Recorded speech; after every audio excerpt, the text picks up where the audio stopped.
ACM, Chakwakwa Tilsqui, Tulitsakwat Sts'ailes. My traditional name is Chakwakwa. My English name is Willie Charlie. I'm from Sts'ailes. Just going to share a little bit of our history with you today.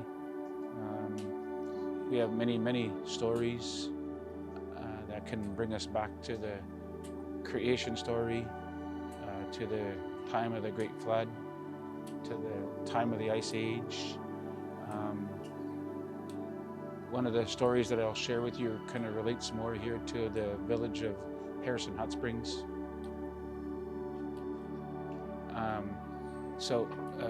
Our village of today, our community of today is Sts'ailes.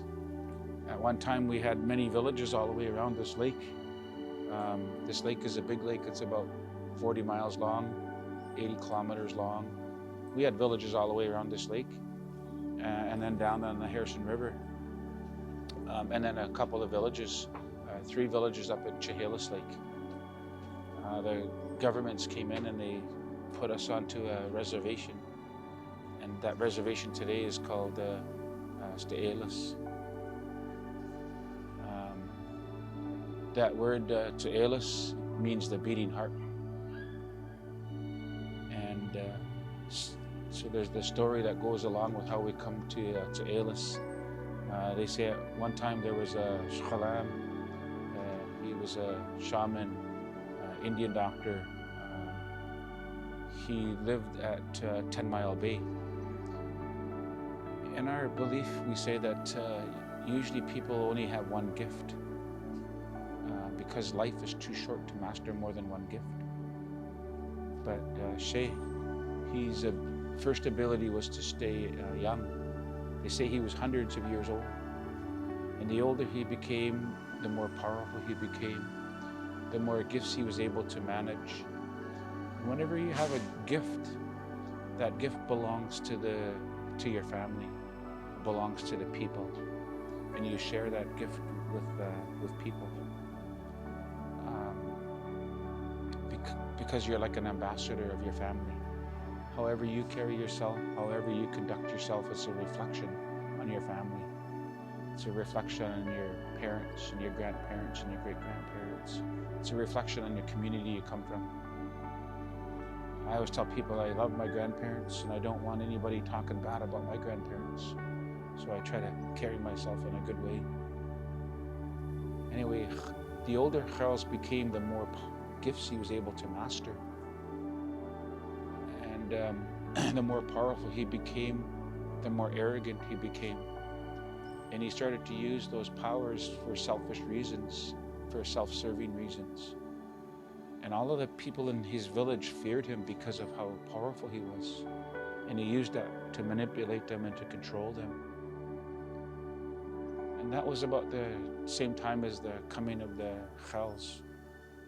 When we talk about the Sts'ailes, there's 3 brothers and a sister. But when we refer to Sts'ailes, it's the one. He had the power to transform people to stone. So Sts'ailes sent him down to make things right. And when he walked through the land, when people weren't living by the laws they were supposed to, he transformed them to stone, and he'd leave them as reminders as to how we were supposed to get along with all living things, how we're supposed to get along with each other. And they would be left there as reminders. The people in Shay's village, they heard of the coming of Sts'ailes. And so there was a little bit of rumbling in the back, and Shay heard that. And he turned to the people and he'd say, I'm the most powerful. Sts'ailes won't dare come here because he knows I'm the most powerful. And if he does come here, I'll prove to you like I'm the most powerful. And eventually, Sts'ailes made it to Shay's village. So Shay was going on bragging and boasting and how he's the most powerful and he'd prove to the people. So Shay had to live up to the words that he left.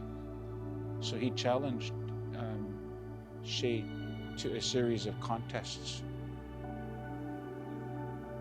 And when they went to, they were at 10 Mile Bay, and when they stood on the side, The first contest was a pissing contest. I was there, like, I guess real typical men. But when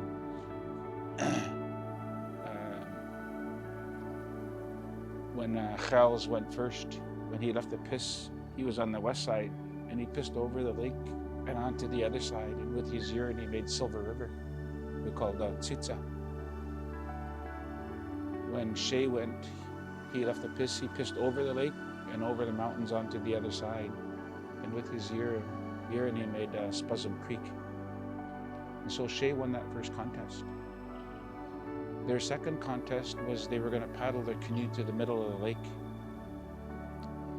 According to the depth sounder on my boat, the deepest point of the lake is about 1,000 feet.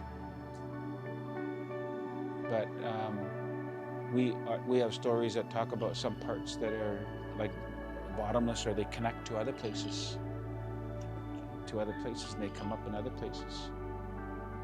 So they were going to paddle their canoe to the deepest point, and because Shay won that first contest, he was going to sink himself to the bottom of the lake and see who could sit at the bottom of the lake the longest.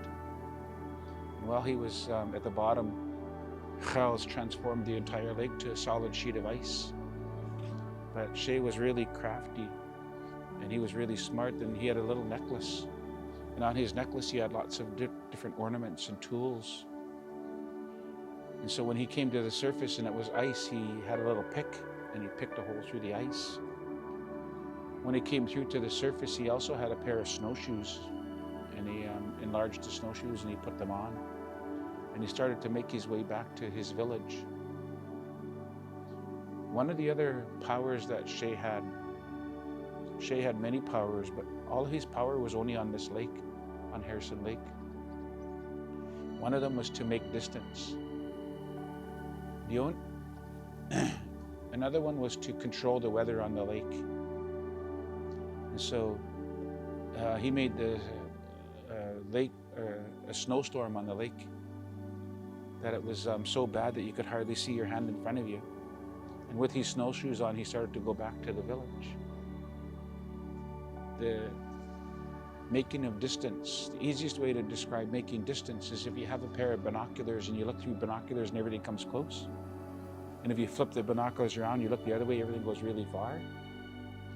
He had the ability to make that reality for himself and others, again, only on this lake.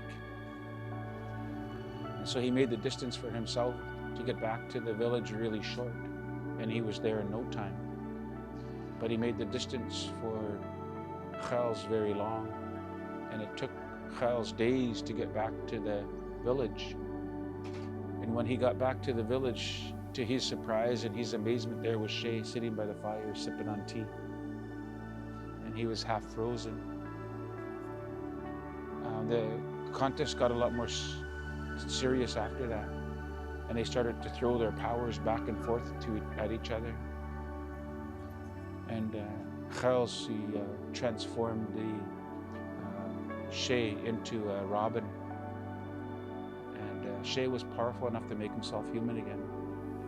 The second time he transformed him into a deer, and again Shay was powerful enough to make himself human. And the third time he transformed him to stone.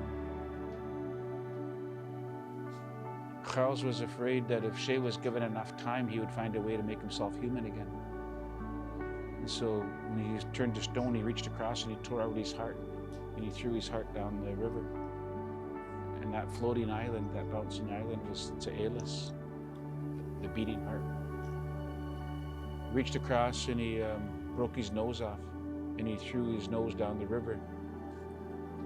And there's a rock down there, there's a sacred site down there they would call Muxel, Nose Rock. He took an arm off, and he broke an arm off, and he threw his arm down the lake.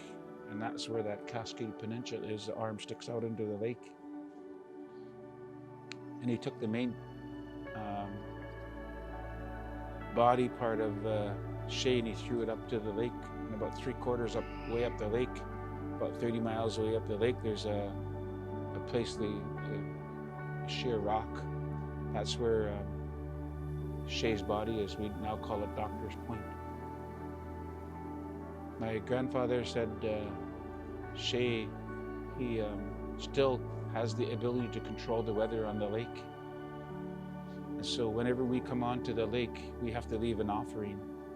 And we have to say a prayer to the doctor so that the water will stay calm and so that we will be safe on the lake. Others, when they go by the doctor point, they leave an offering. But my grandfather said, as soon as you come onto the lake, you say a prayer so that we'll be safe and that the weather will be okay.